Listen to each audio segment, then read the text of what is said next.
Hello everybody, welcome back to the Collector's Vault. My name's Mike. Hey, do you guys smell that? I smell it. Oh. Here it is, I found it. You know what this smells like? It smells like potential. Potential in an archetype that right now I think is heavily looked down upon.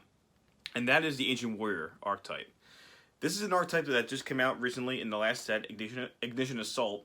And everyone knew that, hey, the deck's not going to be complete yet, because right now the deck doesn't have all of its cards.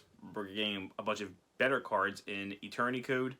Or I wouldn't even say better cards, but we're getting just more good cards in the next set, Eternity Code.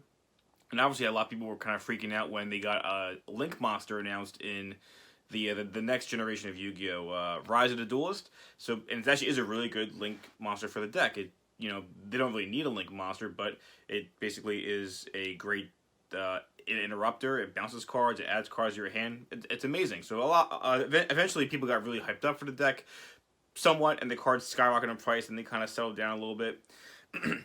They're actually still at a pretty low price in my opinion. But I knew before that this would be an archetype that you should probably pick up upon. And I smelled potential. I knew that there's something about this archetype that I think is very reminiscent of an old meta deck. And that meta deck is the Girja deck. Now, obviously, with a machine deck like Girja's, you probably think it's nothing like this. Nothing like this Beast Warrior deck, which is basically like a combination of Fire Fist, which I like, and 6 Samurais.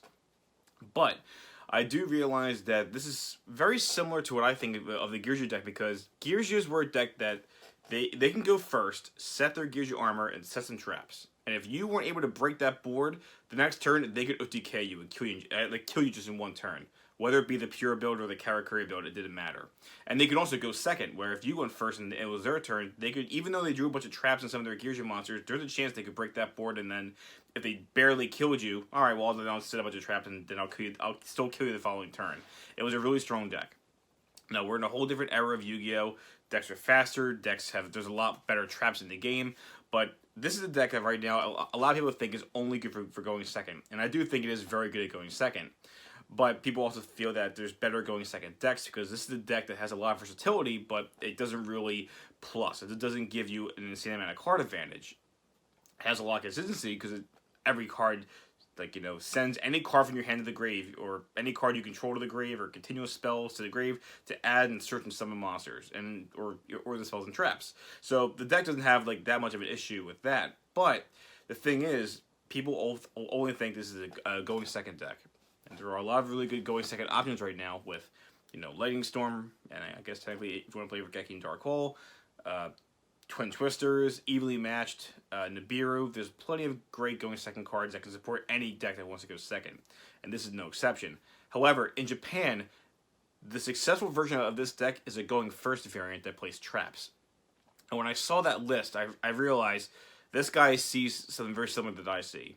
It's just, again, I think of Girja, and so I tell you right now that we're getting brand new cards coming up in the next 2 sets that's only going to strengthen this deck as well as Master Rule 5. And I really think people have underestimated just how good this deck is in Master Rule 5, whether going second, but especially going first.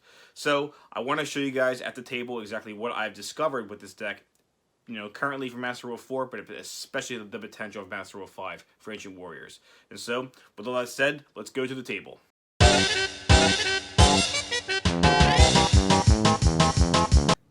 Alright guys, we're back. So, like I said, this is a deck that I think has a lot of untapped potential. I don't think it's going to be breaking the meta anytime soon, but with this deck having new cards coming out over the next 2 sets, and especially with Master Rule 5 around the corner, I think people are really sleeping on this.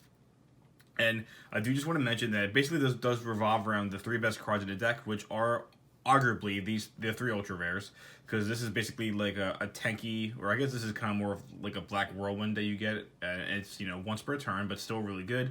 It helps you get more cards from the hand to the field. This is your main tour guide-ish card of the deck, and he helps you draw cards.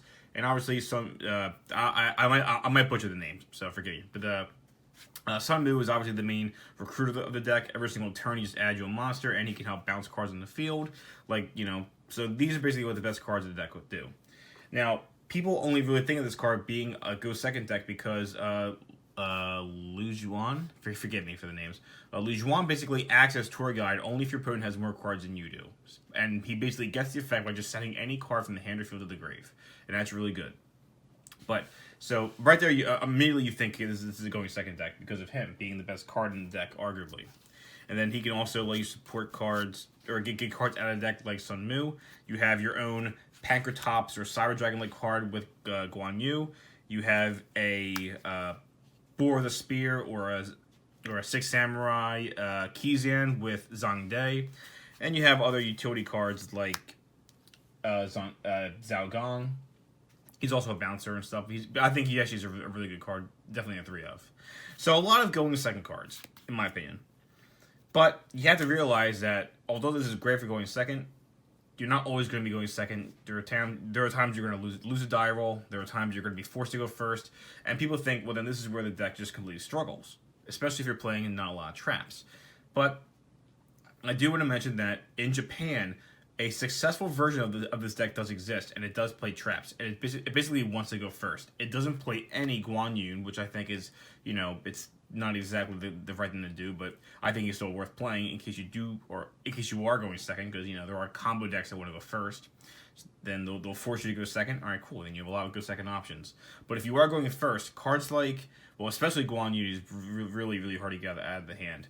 Zhang Dai can still work because you can technically get 2 of these guys on the field at the same time to abuse Zhang Dai, but even if you get them out on the field turn 1, it doesn't really do much. So the best thing you can kind of do is just try to get a couple of your level 4s in the field and maybe just get some board presence.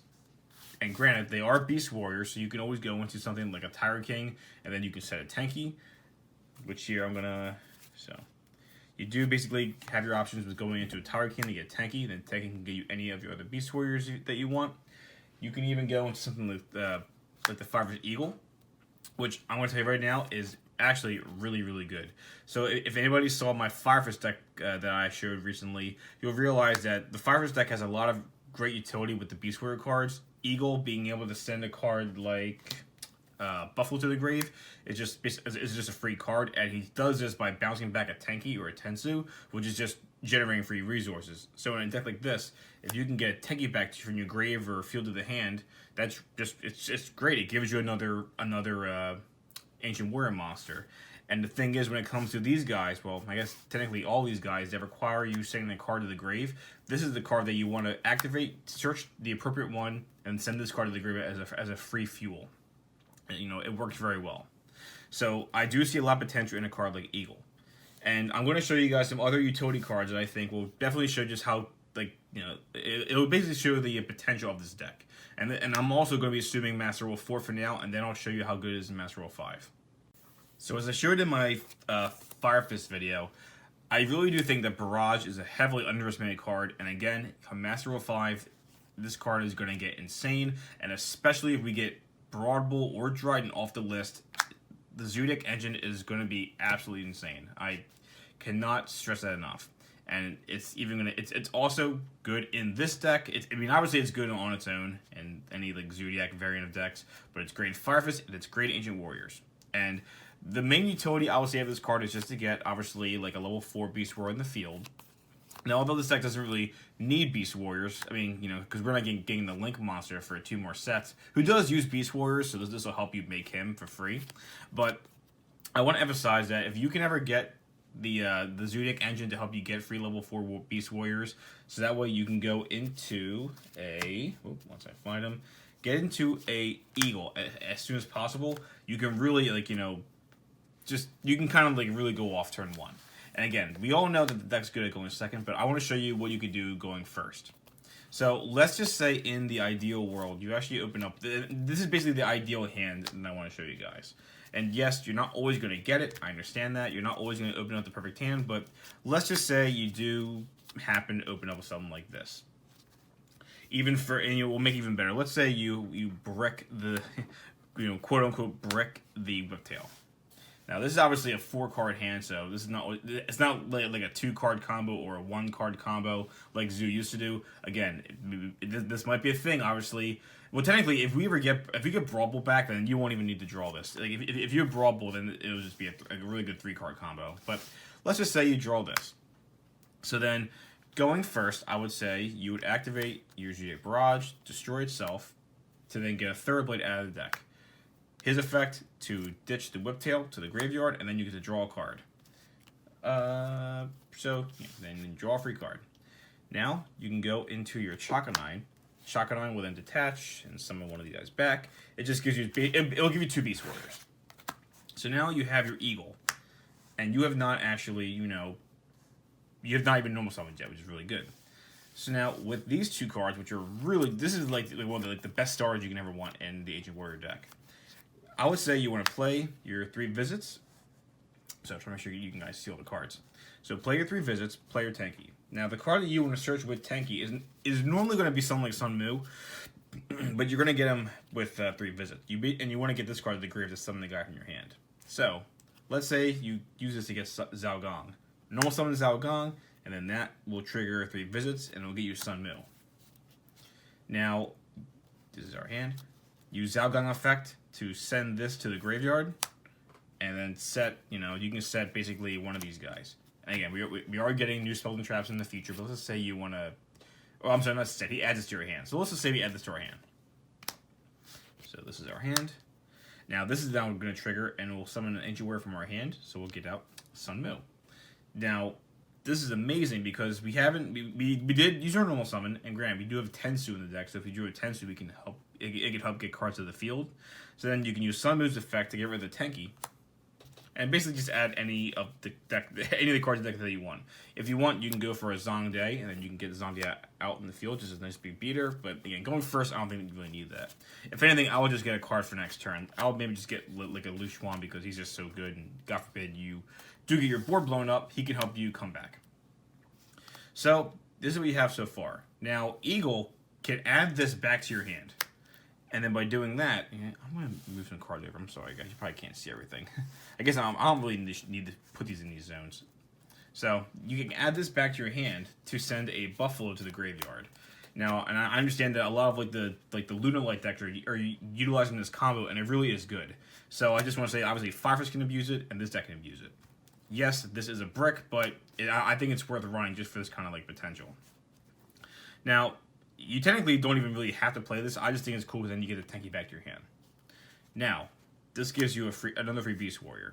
At this point, you have a link monster with 2 arrows, and unlike Firefist, which can restrict you from only summoning Firefist monsters because of cards like Panda, if you really wanted to, you can go into you can technically go into an Apollosa, and you'll still have a monster in the field. You probably would just want to leave some in the field. But another thing I see is 2 water monsters. And if you guys watch my dinosaur videos, my True King dinosaur videos, there's a card that I'm absolutely in love with right now, and that is good old Bahamut Shark Boy. Now, oops, I should not have summoned this guy where this guy points, so I'll put this guy here. Sorry, that was just me being a bad player. Now this it can actually give you a turn 1 Bahamut Shark. And if you really wanted to, you can still go into a Link 3. I'm trying to think of a good Link 3 right now. Probably a Decode Talker or I don't know. I'm sure there's another good. I can't think of a good Link 3 off the top of my head. The point is, you basically started off with a 3-card combo. That's kind of what we did, right? So with this we started with 3 cards, but what we ended up with is I'm sorry, no, it was 4 cards because we were assuming that we did draw the Zodiac Whiptail. So technically, it was a 4-card combo, which technically, after this combo, we now have a Firefist Eagle, which is kind of cool. We can get a potential Link 3. Actually, if you really wanted to, here is where the Apollosa I just realized this is where the Apollosa can come in handy. So let's say we didn't add the Lu Xuan. Let's say we actually did add the Zhongde. Because when we had the 2 guys in the field, we could have had Zhongde out. Now, this will then give you a Apollosa. If you wanted to, you probably could have gone the Apollosa first before you went into your Bahamut Shark. But regardless, I still think this is actually really cool because now you have an Apollosa that can negate 3 monsters, and you have a totally awesome. And you still have these 3 cards in your hand. You started off with, we shared 4 cards. So basically, you still have these 3 cards, and I guess the 5th card that you have in turn 1. So basically, you'll technically have 4 cards in your hand. You have a Tenki, which is great. You have this, which is great for shutting out your opponent's monsters. and you have a totally awesome and an Apollousa. And that's pretty crazy because, again, this is a deck that does not want to go first, but you technically can have a deck like, you can potentially have a field like this. And this is, obviously, if we're assuming Master Rule 4. But now with Master Rule 5, it actually will make it even easier to go into your Bahamut Shark and your Toad play. I know you might think, oh, that's really stupid, like, you can't just keep throwing Bahamut Shark and Toad in every deck, and I think I think you can. I think that's baloney. You can always throw my boy Turtley. I used to hate this card, but now I just love it only because I summon it with this guy. I refuse to summon Totally Awesome the proper way with 2 Aqua Monsters. I will only ever summon him off Bahamut Shark. So I guess technically I like this guy more than Toad, but regardless, it is still pretty crazy. So now let's just go back to this being like a nice little simple 2-card combo. Which, again, it's not going to be anything like True King Dinosaurs where you can make like a giant field, but this would be a really good control. It's like somewhat of like a again, I was going to say a control deck, but it's not a control deck because it can also OTK. It's just like the Gearja deck, kind of like what I mentioned in the intro of this video. So like, let's just say like you do have this in 3 other cards, and you are forced to go first. And this is actually us even like assuming Master Rule. This is what I want to show, like the potential of this deck like. What's today's date? March 1st in a month. In a month, we have Master Rule 5. So basically, we can start testing for Master Rule 5. Let's say you open up with these. Go Tenki, and play this. With your Tenki, you want to get your Zalgong. Normal Zalgong, this will trigger get your Sunmu. His effect, get rid of this to get, you can get like the trap or whatever, I don't care. Add one of these to your hand. Then this going to the grave will summon out your Sunmu. Use his effect to send Tenki to the grave. And add any monster you want. Again, I would advise getting something like Luchuan, especially if you're going to be going like for a setup, so that way if you do lose anything, you can then attack next turn and kill the person. If you want, you can go for Zhongdae, just to get another free body on the field. It really doesn't matter. But technically, with this 2-card combo, you can then go immediately into your Bahamut Shark. And I really do think that people are kind of sleeping on just how powerful Bahamut Shark and Toad is. Because with the 2 cards you just played, you basically, you start up, this is a 2-card combo, so we have 2 cards back in our hands. So basically, you went +2 with the Bahamut Shark and the Toad, and that's assuming that you didn't draw a bunch of traps too. Like I said, I do think that the OCG version of this is actually the way to go, even just for right now, because obviously we're testing with the non-Eternity Code cards. So if you drew like even like a Solemn Strike and maybe like a Dimensional Barrier, yes, become Master Rule 5, Dimensional Barrier is going to be a lot more useful because people are not going to be so dependent on links. I know it's not good against links. Links are still good. I know, but just imagine this and a couple traps, and then you have this for next turn in case something goes wrong. You can really, again, and then you don't have to get this. You can always get the spell card, so that way you can negate your opponent's monsters. But there's just so much potential in this. And this is obviously us assuming, oh, look how good Toad is. But you can go into any rank 4. You can go into a Baguska, who can really help negate things. You can go and do the Tiger King. Let's say you didn't really have a Tenki. You can use your 2 level 4 Beast Warriors, go into a Tiger King just to get the Tenki that you need to get the other combo piece for going for game. There's so much potential here. I really think this deck's being slept on. And I'm sure in the future I might make a video showing some test hands and stuff and maybe extending on more combos. But I kind of just wanted to show you guys that this is a deck that right now does have turn 1 potential. Obviously this is me showing you Master Rule 5 stuff, and that's only a month away. Even before then, you can still do a lot. Now you're gonna need extenders. I would say even Instant Fusion is not a bad option. I think the Zodiac Engine is a great way to help get free Beast Wars in the field, to get free Link monsters. Heck, you can probably even play the Sky Striker Hornet Drones just to get a free Link too. And then basically it's the exact same thing. You can use that and go into a Psyframe Lambda, and then you get your 2 zones, and then you get your 2 Beast Warriors, get your 2 Ancient Warriors. They have to be water, by the way. You can't use this guy. But get 2 waters, Bahamut Shark, Toad, or any rank 4 that you want. It's, again, I see potential in this. So let me know what you guys think. Again, if you guys want to see a deck profile or something, I'm definitely going to be taking this version of this deck to locals and test it out. So if you guys want to see, I'll definitely post my I'll definitely talk about my my success or my failure, who knows. And I definitely want to show you guys exactly what I think about this deck going forward. So yeah, guys, thanks for watching, and I'll catch you next time. Take it easy.